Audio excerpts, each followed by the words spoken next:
గ్యారంటీలు వద్దంటే ఎట్లా? Yes sir. ఇంకా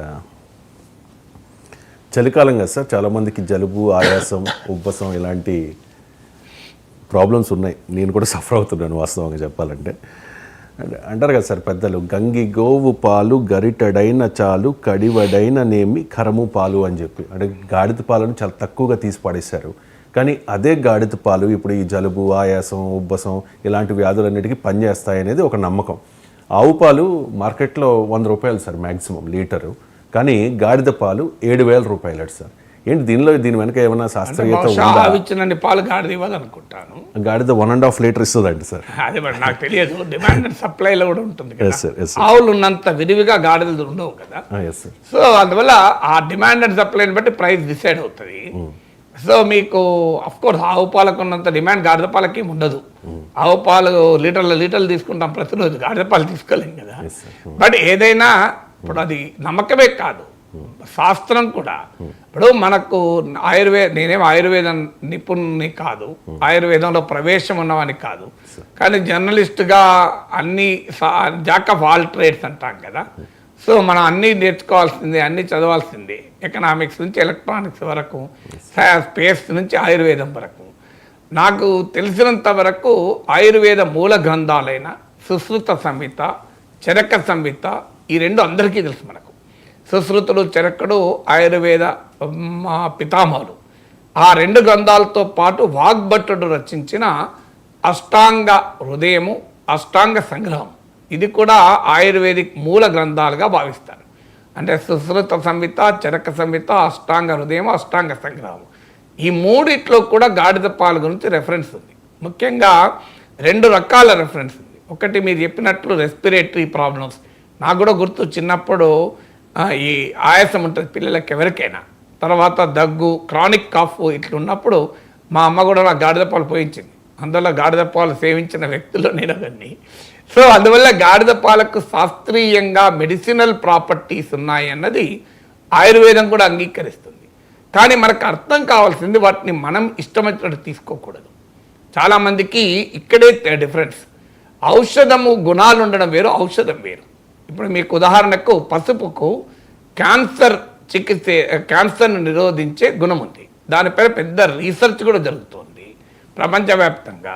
టాటా మెమోరియల్ క్యాన్సర్ హాస్పిటల్లో 500 రకాల ఔషధ మొక్కలు పెంచుతూ ఈ ఔషధ మొక్కల్లో ఉండేటువంటి ఔషధ గుణాలపైన రీసెర్చ్ కూడా జరుగుతుంది, థెరపెటిక్ యూజెస్ ఏంటి అని.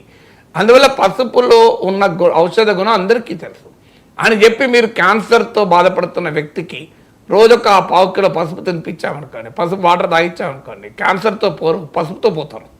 అందువల్ల ఒక ఔషధ గుణం ఉండడం వేరు, ఔషధం వేరు. దీనికి ఔషధ గుణం ఉన్నంత మాత్రం ఔషధం కాదు. ఇప్పుడు వేప ఉంది, వేప చాలా ఔషధ గుణం ఉంది అని చెప్పి నువ్వు డయాబెటిక్స్ ఉన్నవారికి నువ్వు మంచిగా వేపరసం ఇచ్చారనుకోండి ఫుల్గా, మంచిది కాదు. అది it is not scientific. Science ఏంటంటే ఒక ఔషధ గుణాలు, ఇప్పుడు ఉదాహరణకు చాలా తెలివి ఉంటుంది, తెలివి ఉన్నంత మాత్రాన ప్రయోజకులు అవుతారా? చాలామంది కారు చూడండి మీరు. అంటే ఆ తెలివిని విద్య అనే ఒక సాధనం ద్వారా, ఒక ప్రక్రియ ద్వారా ఆ తెలివిని ప్రయోజన వాపుగా మళ్ళిస్తాం. తెలివి ఉండడమే సమస్య కాదు. ఇప్పుడు మన ఇళ్ళలో చదువుకొని మన అమ్మమ్మకు కూడా బ్రహ్మాండమైన తెలివి ఉంటుంది. నేను మా అమ్మతో ప్రోగ్రామ్ చేస్తే సింగిల్ టేక్లో 35 నిమిషాలు మాట్లాడింది మా అమ్మ. చాలా మటుకు కట్ అని ఎడిటింగ్ చేయాలి, 10 సార్లు రికార్డ్ చేయాలి. పెద్ద పెద్ద ఎక్స్పీరియన్స్ జర్నలిస్టులు కూడా ఒక హాఫ్ అన్ అవర్ ప్రోగ్రామ్ చేయాలంటే రికార్డు 2 సార్లు కట్ ఉంటుంది. సింగిల్ టేక్లో 35 నిమిషాల వీడియో కంప్లీట్ అయిపోయింది. అంటే మరి మా అమ్మ చదువుకోలేమి, కానీ తెలివి ఉన్నది. కానీ తెలివిని ఒక విజ్ఞానంగా, విద్య అనే ప్రక్రియ ద్వారా మారుతుంది. అలాగే మెడిసినల్ గుణాలు గాడిద పాలకు ఉన్నమాట నిజం. కానీ ఆ మెడిసిన్గా వాడాలి అంటే దానికి ఒక ప్రాసెస్ ఉంటుంది, ఒక ప్రక్రియ ఉంటుంది, ఒక మోతాదు ఉంటుంది, డోసేజ్ అంటారు మెడిసిన్. ఇప్పుడు మనం ఎంత పడితే తీసుకోం కదా, ఒక డోసేజ్ ఉంటుంది. మీకు ఉదాహరణకు ఉసిరి, పసుపు, ఈ 2 కాంబినేషన్ తీసుకుంటే షుగర్ని రెగ్యులేట్ చేస్తుంది. నేను కూడా రోజు వాడతాను, ఉదయం సాయంత్రం 2 టాబ్లెట్లు వాడతాను. కానీ అది ఎంత మోతాదులో ఉసిరి ఉండాలి, ఎంత మోతాదులో పసుపు ఉండాలి, దట్ ఇస్ అగైన్ సైన్స్. అది ఆయుర్వేదం చెప్పాలి. అందుకే మనం ఇష్టం వచ్చినట్టుగా ఈ ఔషధ గుణాలు ఉన్నాయి కదా అని కొన్ని వాడచ్చు. ఇప్పుడు సొంటి, మిరియాలు, గొంతులో గరగర ఉంది, సొంటి మిరియాలు వాడితే తప్పలేదు. కానీ ఒక క్రానిక్ రెస్పిరేటరీ ప్రాబ్లమ్స్ ఉన్న వాళ్ళు డాక్టర్ దగ్గరికి వెళ్ళాలి తప్ప గాడిద పాలు ఇంట్లో కూర్చొని సేవించుకుంటూ ఉండకూడదు. చాలా ప్రమాదకరం అది. ఎందుకంటే క్రానిక్ రెస్పిరేటరీ ప్రాబ్లమ్స్ ఉన్నవాళ్ళు. అందువల్ల కొన్ని మనము డాక్టర్ ఇప్పుడు ఎందుకు అన్నీ అందరికీ కూడా పనిచేయవు, మళ్ళీ అది కూడా ఉంటుంది. ఇప్పుడు ఇదే గాడిద పాలు అందరికీ పనిచేస్తాయా? ఇప్పుడు ఆయుర్వేదం ఏం చెప్పిందంటే ఆయుర్వేదం మొత్తం మానవ శరీరంలో ఉన్న 3 దోషాలు, త్రిదోష సిద్ధాంతం అంటారు. నేను ఇటీవల డాక్టర్ కల్పన అని మాకు తెలిసిన ఆయుర్వేద డాక్టర్తో ఇంటర్వ్యూ చేశాను. ఆ ఇంటర్వ్యూలో వచ్చిన విషయం చెప్తున్నాను. ఆయుర్వేదం మొత్తం వాత పిత్త కఫ అని ఈ త్రిదోష సిద్ధాంతంపై ఆధారపడి ఉంటుంది.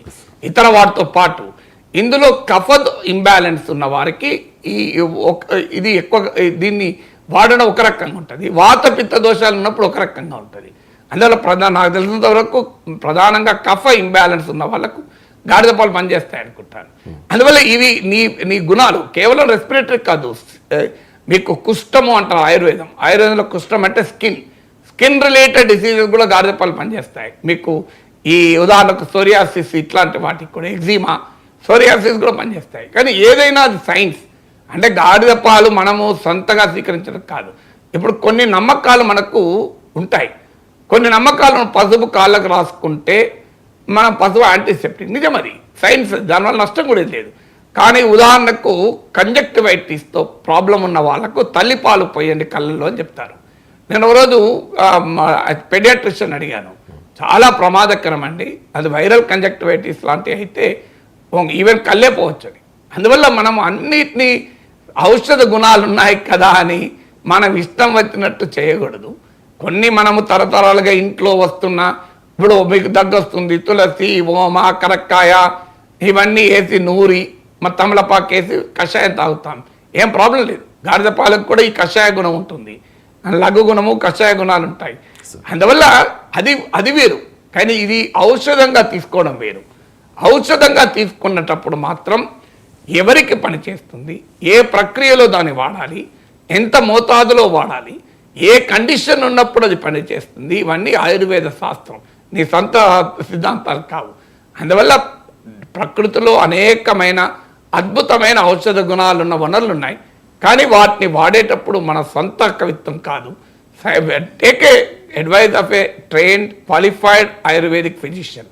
సో ఒక క్వాలిఫైడ్ ఫిజిషియన్ సలహా మేరకు వాడితే తప్పలేదు తప్ప ఇక ప్రతి ఒక్కరు క్రానిక్ రెస్పిరేటరీ ప్రాబ్లము, మీకు ఆస్తమా ఉన్న వాళ్ళంతా గాడిద పాలు తాగి నాకు రిలీఫ్ అవుతుంది అనుకుంటే చాలా పొరపాటు. మీకు గుర్తుండే ఉంటుంది, ఒకప్పుడు చేపమంద అనేవారు, దానిపైన పెద్ద జన విజ్ఞాన వేదిక పెద్ద పోరాటం జరిపింది. మ్యాజిక్ రెమెడీస్ యాక్ట్ ప్రకారం నువ్వు ఎట్లా క్లెయిమ్ చేస్తావు అని. అది అనెక్డోటల్ ఎవిడెన్సే తప్ప సైంటిఫిక్గా ఇంకో చేప మందు వేసుకుంటే ఆస్తమా పోతుందని సైంటిఫిక్గా ప్రూవ్ కాలేదు కదా. సైంటిఫిక్గా ప్రూవ్ కానప్పుడు నువ్వు ఎలా అంటావు మందు అని పెద్ద జరుగుతుంది. ఇప్పుడు చేప ప్రసాదం అయింది, మీరు గుర్తించండి. ఇప్పుడు చేప మంది అంటలేదు, ఇప్పుడు చేప ప్రసాదం అంటున్నారు. అందువల్ల మనము ఔషధం వేరు, ఔషధ గుణం వేరు.